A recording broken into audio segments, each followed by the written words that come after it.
క్రీస్తునందు ప్రియ దేవుని పిల్లలారా, ఈరోజు దేవుని యొక్క వాక్యం, నిత్యజీవం కావాలంటే క్రీస్తే ఆదర్శం. రాధా మనోహర్ దాస్కి హెచ్చరిక. అంబేద్కర్కి నిత్యజీవం ఉందా?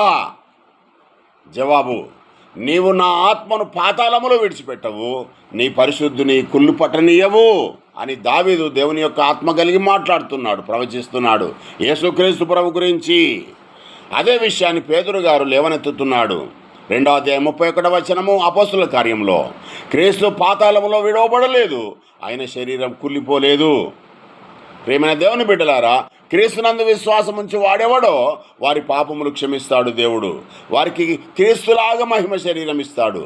అదే ప్రకారం నిత్య జీవం ఇస్తాడు. అంబేద్కర్కి నిత్య జీవం ఇస్తాడా దేవుడు? ఇవ్వడా అంటే, రాధా మనోహర్ గారు పైనున్న మాటల్ని పరిశీలన చేసుకో. క్రీస్తునందు విశ్వాసం ఉంచితేనే రక్షణ, విమోచన, నిత్య జీవం.